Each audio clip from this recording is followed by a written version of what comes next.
Hey, everybody, and welcome to the Even If podcast. I'm your host, Christy Lowe, and I am so glad you're back with us again today.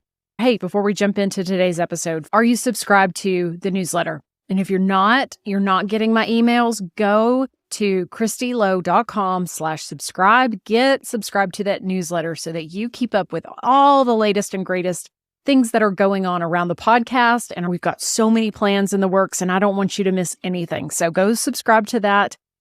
It's the first episode of the season, and I can't wait to dive right in.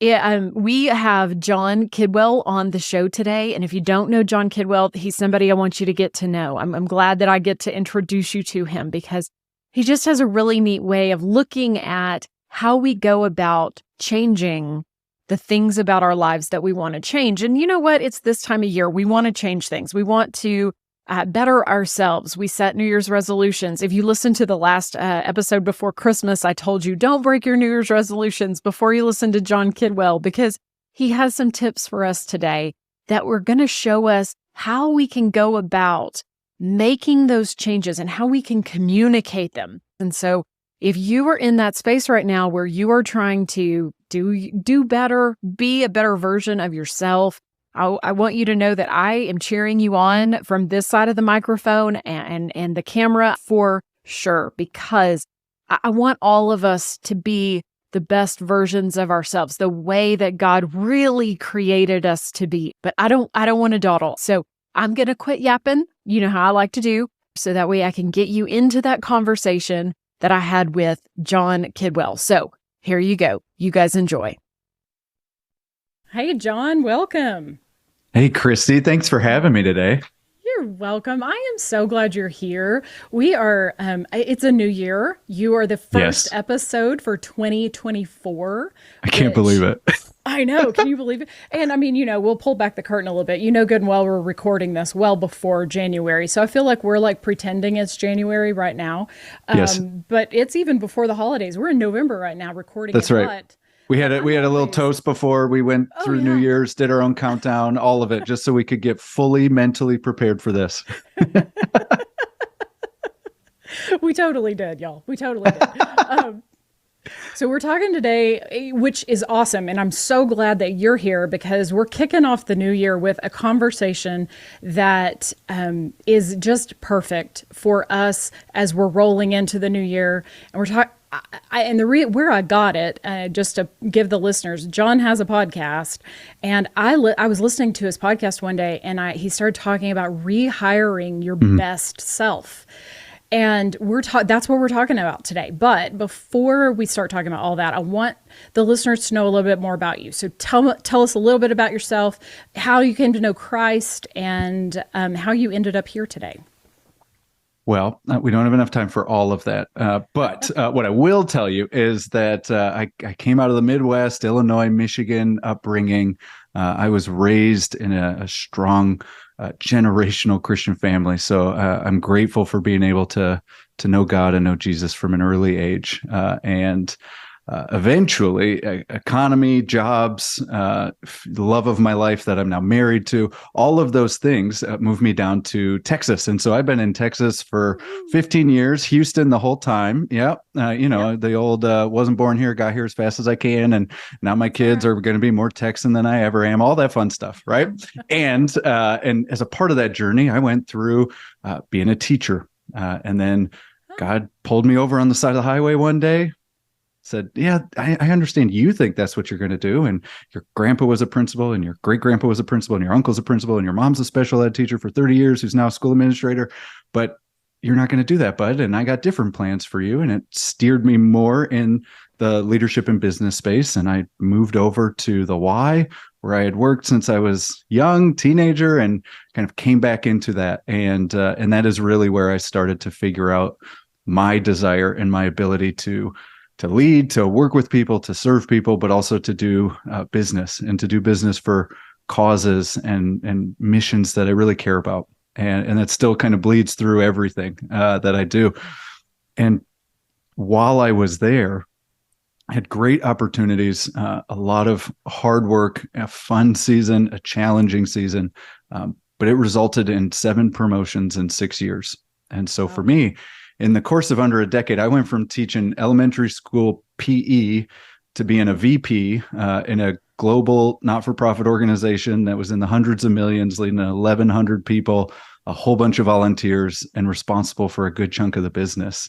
And all of that has so much in there that just crammed all of the learning and the frustration and the challenge. But kind of like we're talking about today, I had to figure out as part of this process how to redefine and rehire myself all the time, because change was coming so much. And in the course of all of that is really where the flip for me changed in terms of a religion where I follow God to a relationship that I have with Jesus Christ. And so all of those things led me to eventually be separated from the Y, to leave the Y, to start my own business. And it's a leadership development business where we work with mission-driven organizations. We provide training. We do coaching. We come alongside them to help them align their teams, develop their people, and build a winning culture. That's awesome. But before everybody checks out here, okay? Because there are a lot of people who are probably listening to this and they're like, I'm sorry, Christy, I'm not a leader. And I would beg to differ, because I think anybody who has influence over anything is a leader. If you have influence at all. Are you slow clapping? That's me clapping, right? I mean, honestly, right? It's like a lot of us have seen the Harry Potter movie where Hagrid is sitting there and he's like, Harry, you're a wizard, right? And it's the same thing. Just like you said, Christy, like you are a leader. You have influence over those in your life. So preach it. Keep going. I know. I told you before. So we're kind of leadership junkies around our house. Like I like to read self-help books for kicks and giggles. That's my jam. My husband is in administration. So like that's just kind of been kind of our bend in life anyways, even, just in general. But, so before anybody checks out today, I want you to hear this. If you have any influence, you need to hear what we're about to talk about. And if you have any desire to change the direction of your life, sit tight, friends, because you are in for some brilliance here. Okay. I know. And yeah, no, this is applicable at work, but let's be clear. It starts at home, right? I have a wonderful wife that we've been married almost a decade and a half. I got 3 kids, 6, 3, and 1. And I'm not a different leader than I am at work than I am at home. And these things are mutual refining each other. And if one's out of balance, the other one's out of balance. And the principles of leadership are needed in all the places that we are, whether it's in our marriage, whether it's in our household, whether it's where we volunteer or where we work, right? Well, and I even read, when I was reading an excerpt of your book, you even talked about that. You were talking about that, in our character, whenever we compartmentalize like our work and our life, and you talk about showing up holy and showing up holy. And I know we're on a podcast, so people are like, what? Like HOLY and WHOLE. LY. Did I spell that right? Holy and holy. And you show up the same. You got to show up the same way everywhere. Yeah. So, I mean, we want to do that, right? Like as a leader, and some people have probably heard this at work or where they go volunteer, or sometimes it's like, I got all this stuff going on, but this is how I need to show up as a mom. And it's like, just put these things aside and focus on work while you're at work, or put all that junk aside and show up this way with the kids. And we don't get to do that, right? Like it is completely integrated. And the same thing with kind of that whole living. We talk about character, relationship, skills, and these being those 3 aspects that too often we and me, right? This is me experience. Too often we kind of hyper focus on one character, and we say like, that's it. Like I got to be a good person. Like that's the thing. Or it's like, no. Like, yeah, that's there. And you'll get that. But it's really about people, right? Or none of that matters. Like, do you have what it takes to do the job? Or do you have the skills to be able to be the mom, the husband, the leader that it is? And the answer is, I need these things. And the more that they overlap, right? The more that those 3 circles come together, the more I am able to wholly WHOLLY, live out as I am trying to be, right? With integrity, my influence goes up and the difference that I can make in others' lives goes up.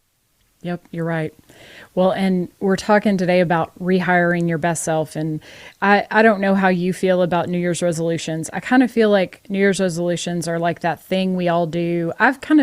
I've made a little bit of a switch. I talk a lot more about like, I give myself like a focus for the year. Like last year was, I talked about bearing fruit. And this year, the word I'm focusing on is an undivided heart. And and so, and I know we're recording in November, but God has already given me 2024's word. And I'm on my honor. I have it written on an index card over here, like undivided. And he's just really, so I let the Lord kind of direct that. So, but it seems like in January, whenever we're starting fresh and it's cold and we're all fat because we've eaten everything in sight for the past 6 weeks, we start going, I want a fresh start. And whenever I heard you on your podcast talking about rehiring your best self, one of the things you talk about was something I'd never heard of, which was called a salient temporal landmark. Okay. Yeah, that's a mouthful, right? It is like, okay, first of all, will you just define this for our listeners and then talk about why we love a fresh start in January? Yeah. So salient temporal landmarks are, and let's bring it down out of science speak because I don't spend a lot of time there. They're significant moments in our life, significant moments that we're going to remember that we set aside as a part. So if we think about those, these are births, these are weddings, these are birthdays. Hello, we're January. These are the new year, right? Yeah. Those type of things. And if we look at industry, some of them are built around these things, right? Graduation. But then I came out of a health and fitness space. So January, right before summer and back to school, guess what? Everybody's thinking about what we're thinking about right now. And it is because of these things. We've built in these markers. And what we get to do with those is we essentially say, here's what was, here's what is, and here's what could be. And now is a time where I could change this, where I can make it what I want it to be because the past is behind me, right? That was last year was, this is 2024 is going to be different. I could do this. And it's that fresh start effect, right? Like you said, that line that delineates what was and now what I can make it be.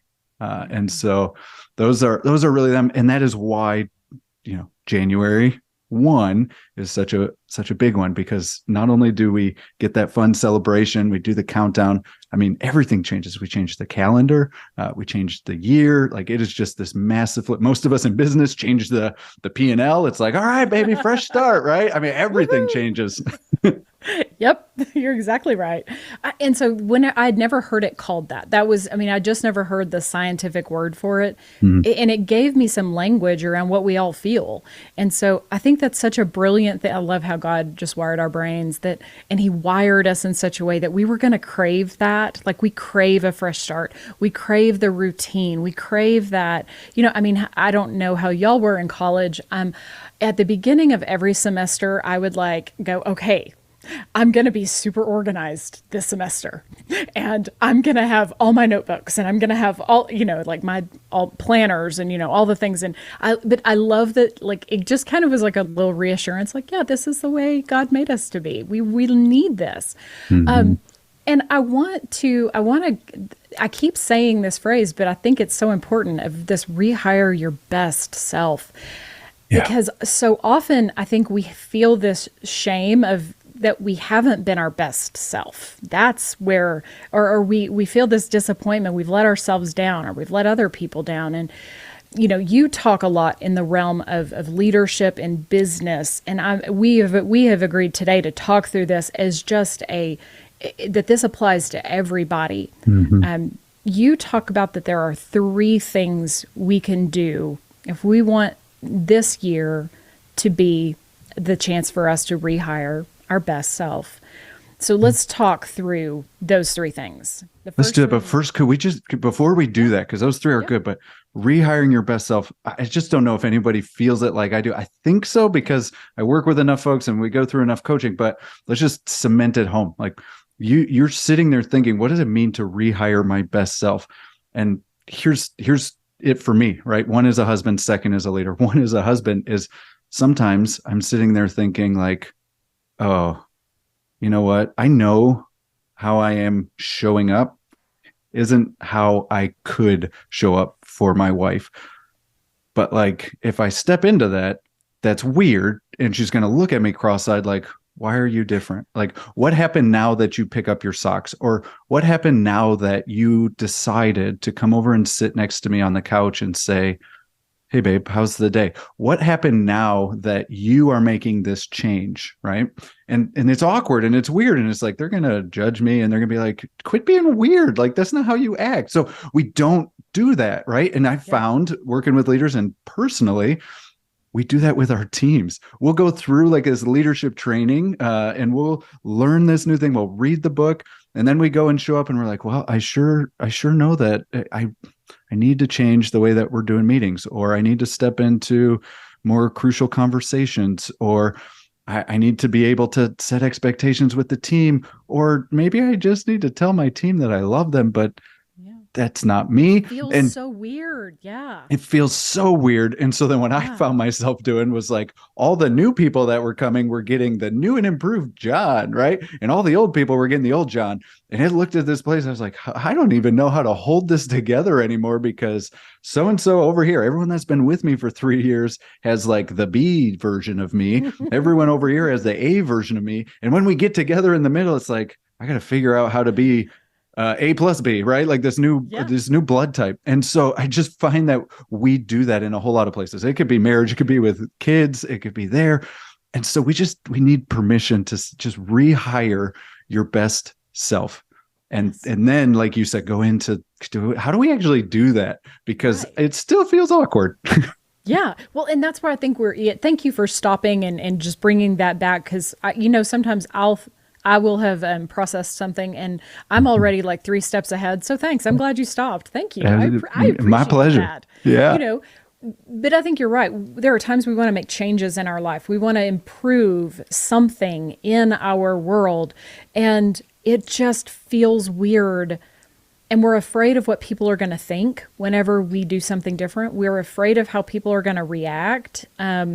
For me, I'm a girl who I can start things and I am terrible at the follow through. So it's like, oh yeah, mom's on a new diet, or, oh yeah, I'm going to do whatever, keep my car clean, or whatever the thing is, be organized. That would be another one I've Hey, I understand. But behind me, these books are all good. If we flip this camera around, y'all don't get permission to see the rest of the side of this space. Same. If you could see this mess around me, it's like a tornado has hit in front of this camera. But anyways, so whenever we're trying to better ourselves, there are some things that you have suggested that we do that can give us the grace and the space to start making these changes. The first one you talk about is to own your past. So let's talk about that for a minute. Yeah. And I got that out of a book written by Dr. John Deloney called Own Your Past, Change Your Future. And he talks about the weight of our past in this backpack, right? He talks about bricks in a backpack. And some of these things are there. Like, I feel bad and I'm carrying guilt that this is how I've been showing up for my wife. Like, perhaps not intentionally, but just not loving. Right. Or for me, ours was connection. I use words all day long. And so sometimes I get tired, I get worn out. My words are all gone for the day. But to sit down and have 15 minutes of just connecting, right? Or the guilt and the shame of, oh my goodness, I've been at the dinner table for 6 months with the family. And every single night I've been 1,000 miles away. I've been present, but I've not been present. Right. If you know what I'm saying.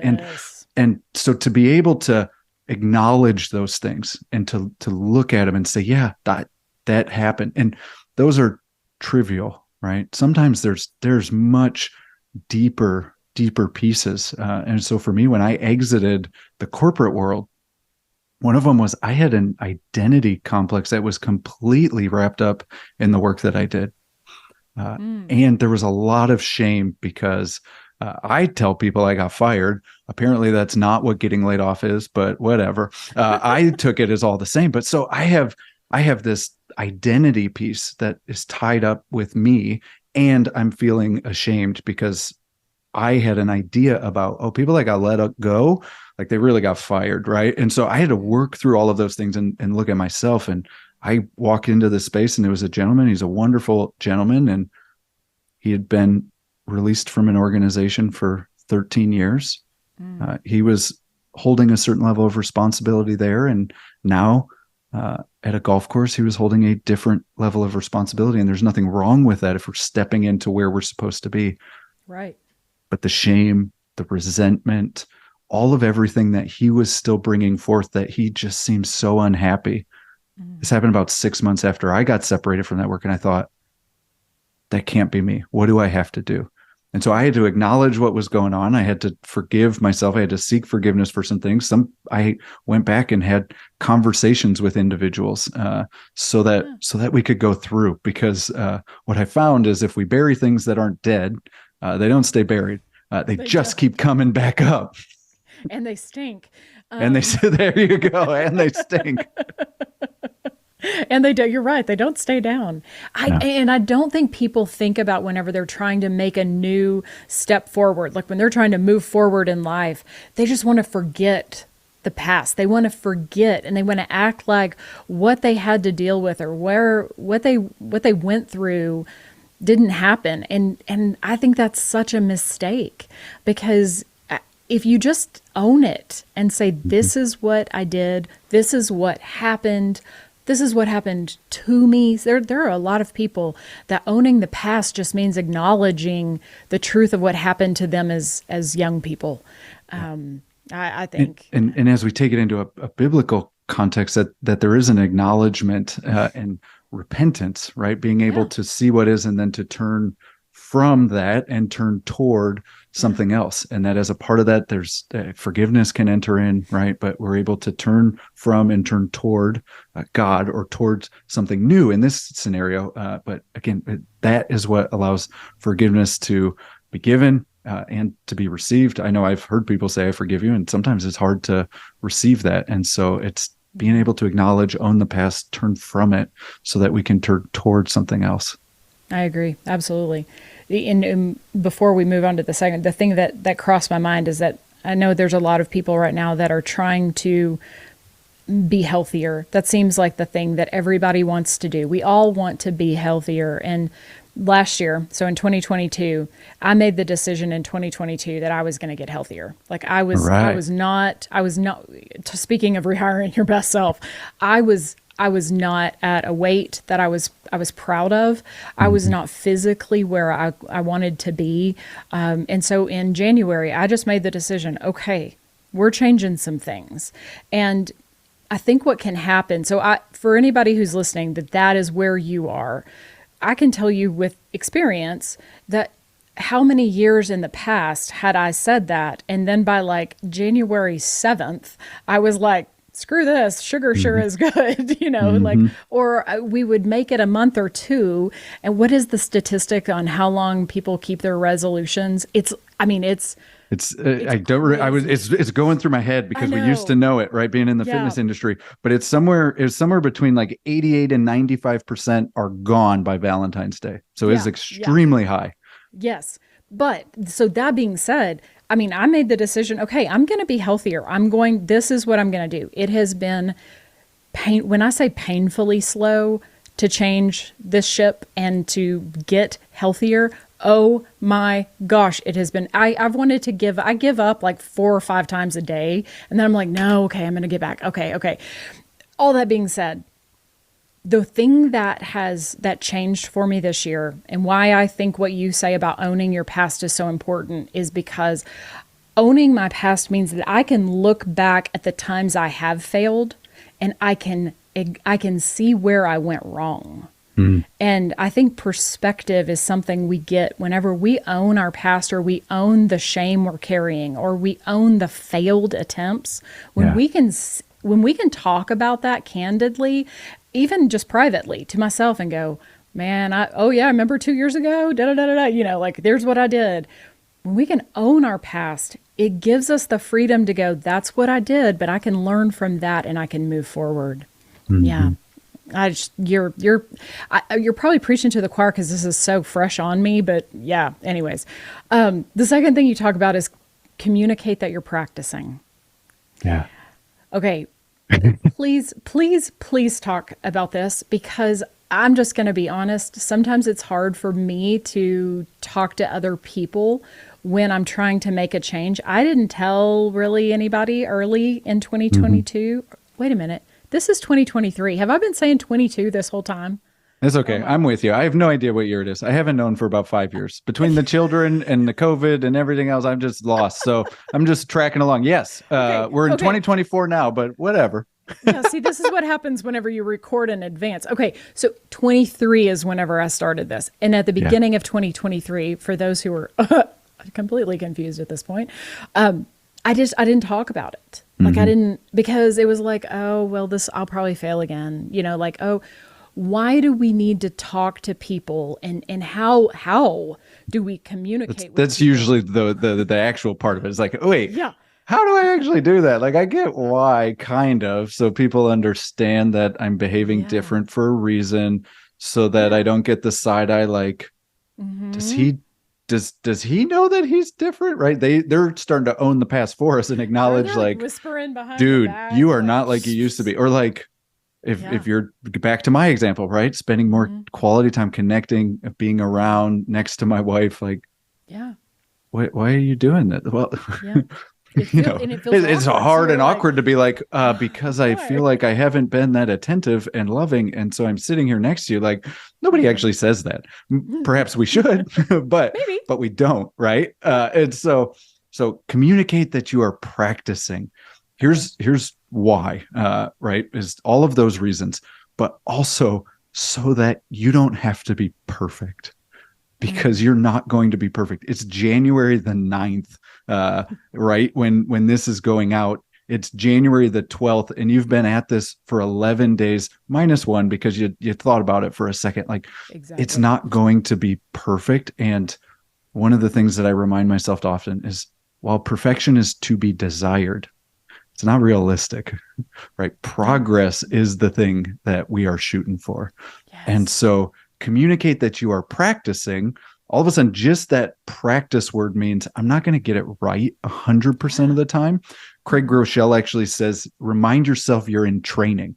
Like, that's all that this is Ooh. it is training, right? Mm-hmm. And you are training for what you are moving toward. And so communicating that you are practicing all of a sudden sets up the expectation that, listen, we all know I'm not going to get this perfect, but I am making an attempt towards progress. I've Yes. identified something that's not working, something that I don't want to do anymore, something that I want to change. And so now I'm practicing something new. And, in a team context, it's just, it's acknowledging it and sitting down. And it's like, hey, y'all, I know we used to do the once a month on a Friday staff meeting for 4 hours where we all just sit around and say, what's your department doing? What's your department doing? What's your department doing? Did you all enjoy that? No, right? No. Okay, so that's why I've canceled it, and that's why we're moving to this, and we're going to test it out for and give them a time frame, right? Because Yeah. otherwise, you're like, and we're just going to try it this once. Everybody's going to come and be like, I don't want to do this. All right, so you commit to a timeline so it is stable, and then you just communicate. And we're practicing. We're going to figure it out. I don't actually yet know all of the pieces, but I read this book and here's what they outlined. So I'm going to follow this pretty much to the T. I'm going to be a little awkward in some of these spots because I've never done it before. So give me some grace and let's help each other through this. Again, you've level set on the expectations, but you've been extremely clear that this is going forward. And if we change it to our kids, like, I can't, Yeah. not proud of, but I can't tell you the number of times that I've sat down with even my little children and just said, hey, daddy messed up there. Uh, Yes. and here's Own what it. I'm trying to do different. I don't want to do that again. I don't want to yell, or I don't want to do this, or I don't want to, send you away when you don't have clear instructions and I get mad at you because it was really me that gave poor instructions. So I'm going to try doing this thing, right? Or sitting down with my wife and stepping in to the uncomfortableness of, hey, I would like to try to spend more time with you every single day. Would you help me in making sure that we just sit and talk for 15 minutes? And if I don't talk, just keep talking to me because I want to connect with you. Right. And it's a practice. It's not the like, well, this is it. We got to do the 15 minutes every single day. And this is how it's going to be, because we're all going to fail. And then we go back to, well, that's not me. I couldn't do that. I'm never going to be able to make this thing. So just communicating it level sets the expectations, and it allows you to continue to train, to try to make progress. Well, and I think it shows the people around you that you're trying to better yourself. I see that there's a problem here. I want to get better at this, whatever it is. I mean, in work, in job, wherever you are, telling the people around you, I want to be better at this. I want to do this better, whatever this is. For me, it's like, and I'm a mom. I have one kid out the door and one still home. So meal planning is still it's very important for these men in my house who get hungry all the time. And we are grateful. I can't speak for them, but we're grateful on behalf of all of them that I can speak for. Thank you for meal planning. So meal planning is something where when they come home, I've got to be able to say, because it's inevitably the first thing, what's for dinner? If I don't have a plan, I'm terrible at that. Okay, y'all, I'm terrible, but I'm trying to get better at saying, okay, here are the meals I've planned for this week, and communicating, this is what I'm trying to get better in. I'm trying to get better. If you have this, if you want this, let me know. I'd be happy to put it into my meal plan. Or I'm trying to get healthy.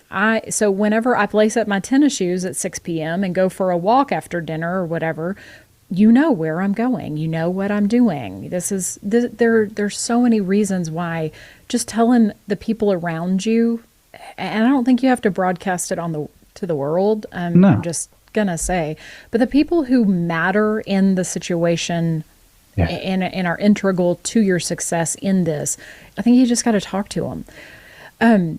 The third thing so we've talked about the first two things: own the pass, communicate that you're practicing. And the third, change the cycle. You got it. Right? Would it be, I'm getting real close. Would it be okay if we use one of the ones you just did? Yeah, absolutely. Okay. So talk to me. What I heard you say, I'm going into coach mode. Woo, hope everybody's good. No, I'm just kidding. What I heard you say was, I am terrible at meal planning. Mm-hmm. And how might that be reinforcing the cycle that you are terrible at meal planning? Dang you, Jon Kidwell. So what we do is that language, right? That identity of reinforcing some of those things all of a sudden makes it way harder for you to change. James Clear in his book Atomic Habits starts to outline this, that identity comes before some of those actions. And so what is the phrase that you could change that to start reinforcing the new pattern, behavior, mindset that you have? I mean, my first thought was, I used to be bad at meal planning, but now or do you say something along the lines of, I meal plan because I love my family? Or how would you word it? Yeah, that's a great one. So I'm gonna go through some examples that I might use in my space, and we're gonna come back to this one. So in the book that we're about to talk about, and that is coming out here soon, we talk about how to change the cycle and how to reinforce it through some of these I am statements, right? Where especially in my world, a lot of people will say I am a servant leader, but it has this specific type of connotation that maybe I am a people pleaser. Maybe I can't say no. Maybe I have to be a certain way. And so we change the language to, I choose to say yes and no to meet the greatest need. I am mission driven, people always, and that's how I lead, right? And we start to give ourselves different stories that go in there. For instance, in my faith walk, the verse that's been inside of my heart for years is Ephesians, for just by grace you have been saved, not by works, so that no man can boast. And I'm an older brother, And for those that are inside the church, they understand what that means. For everybody else, they're like, okay, you were born first. I'm like, yeah, that. And I'm an older brother. I have a problem with some self-righteousness and all this. So I have to hear that verse and I'd be like, that's right, y'all. It's not works. You got the grace.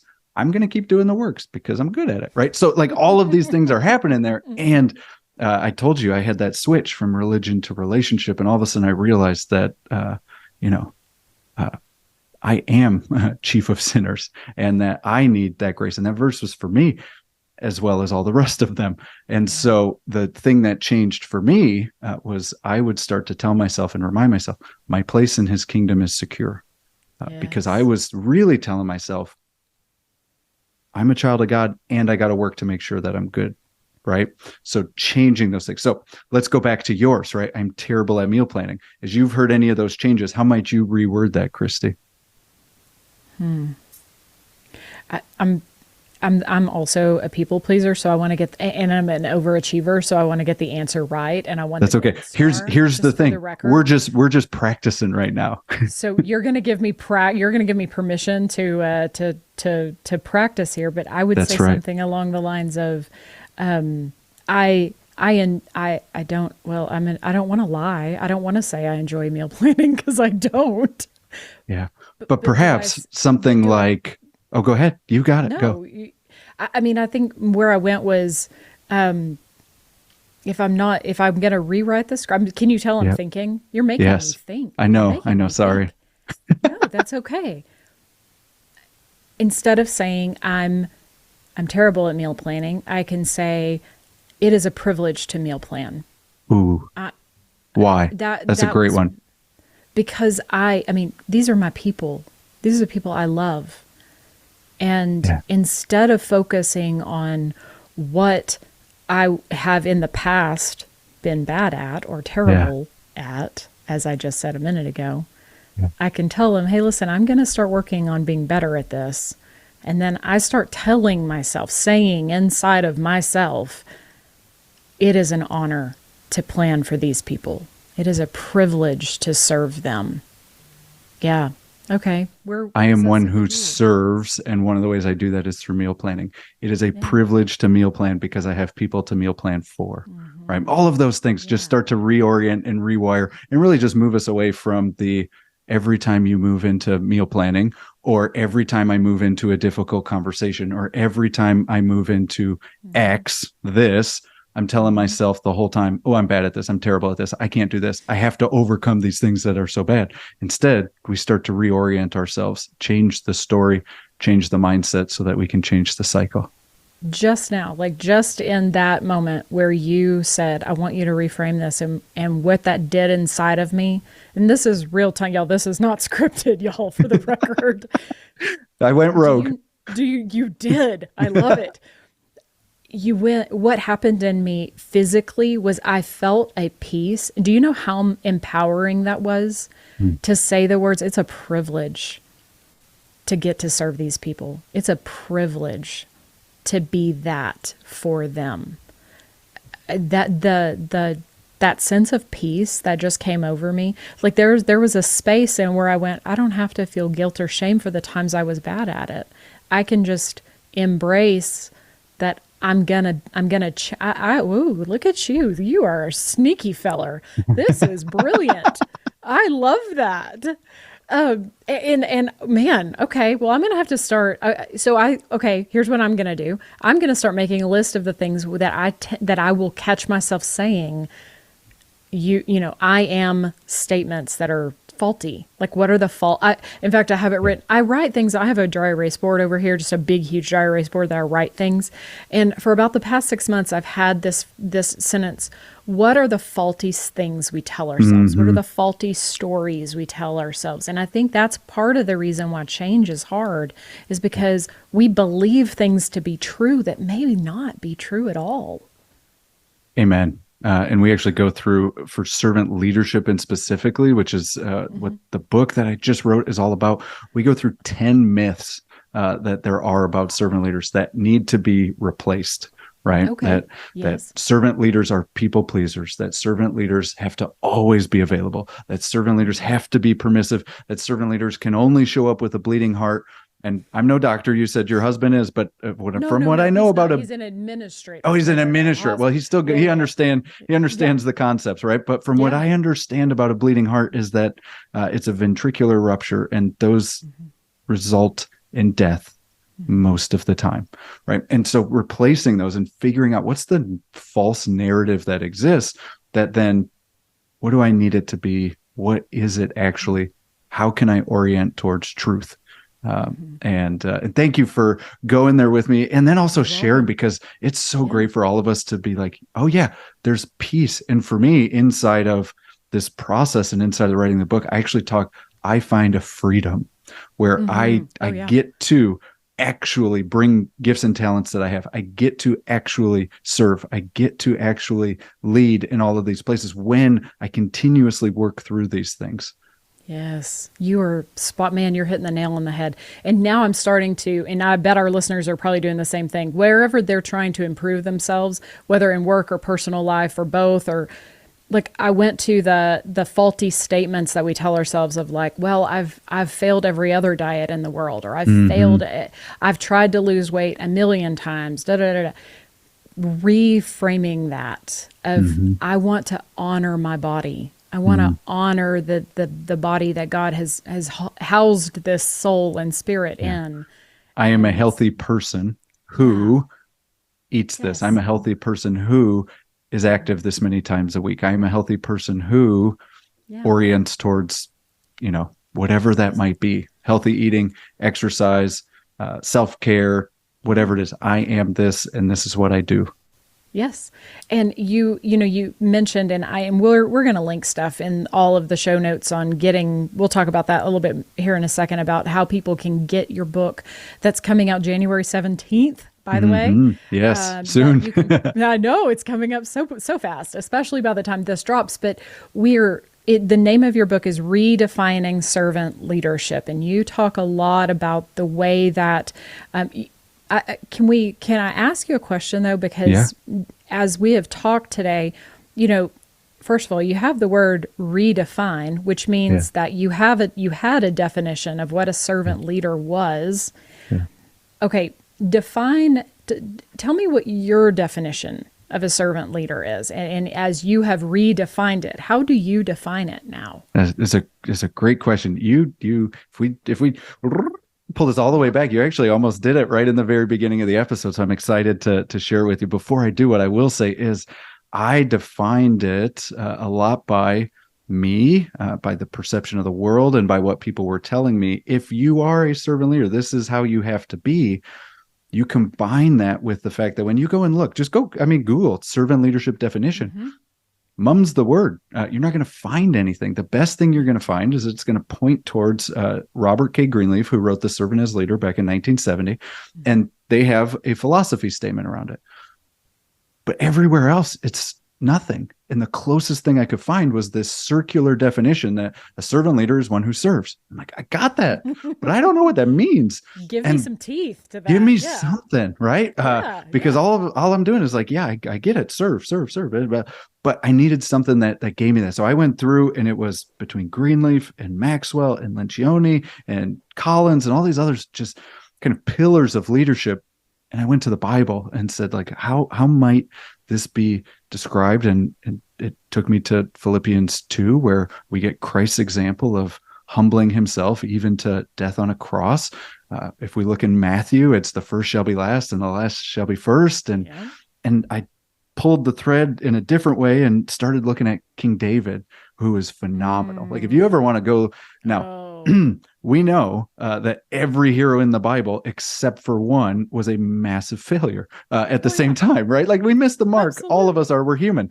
And there were some pretty significant accomplishments there in unifying Judah and Israel, in expanding the territory and wealth, that's kind of how they did business back then. It was like building kingdoms, right?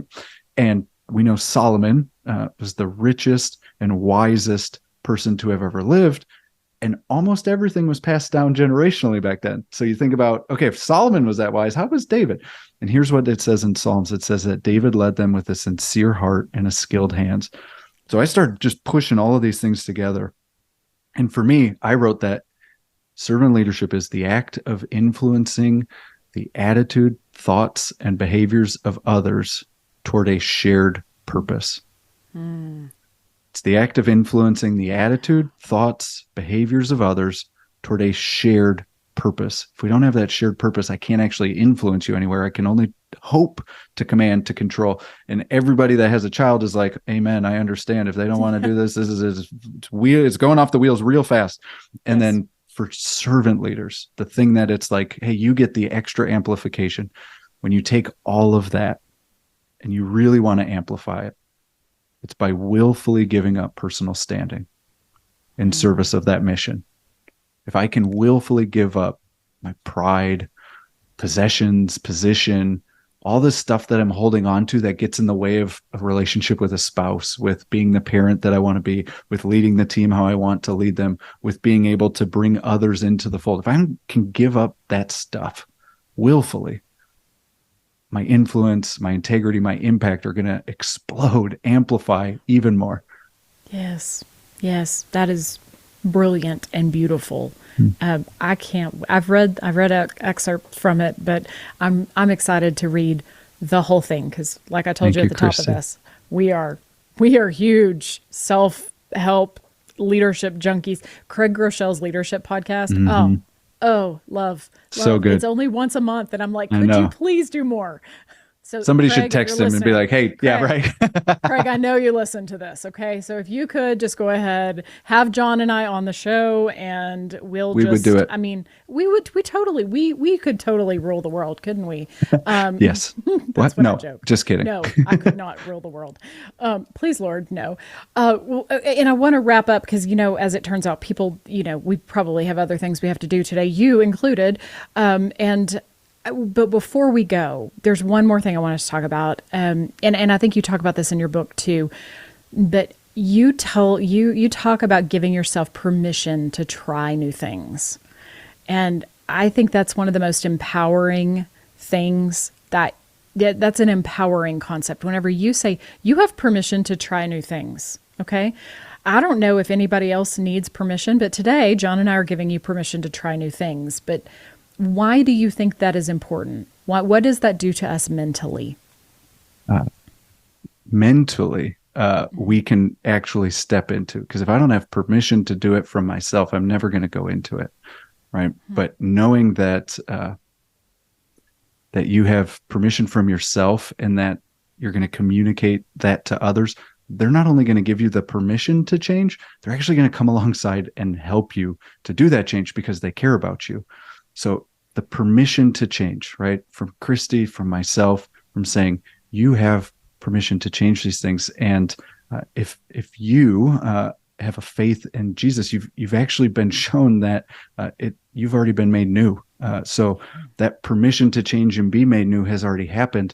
And part of that whole process of continuing in that is permission to continually change, to be more Christ-like.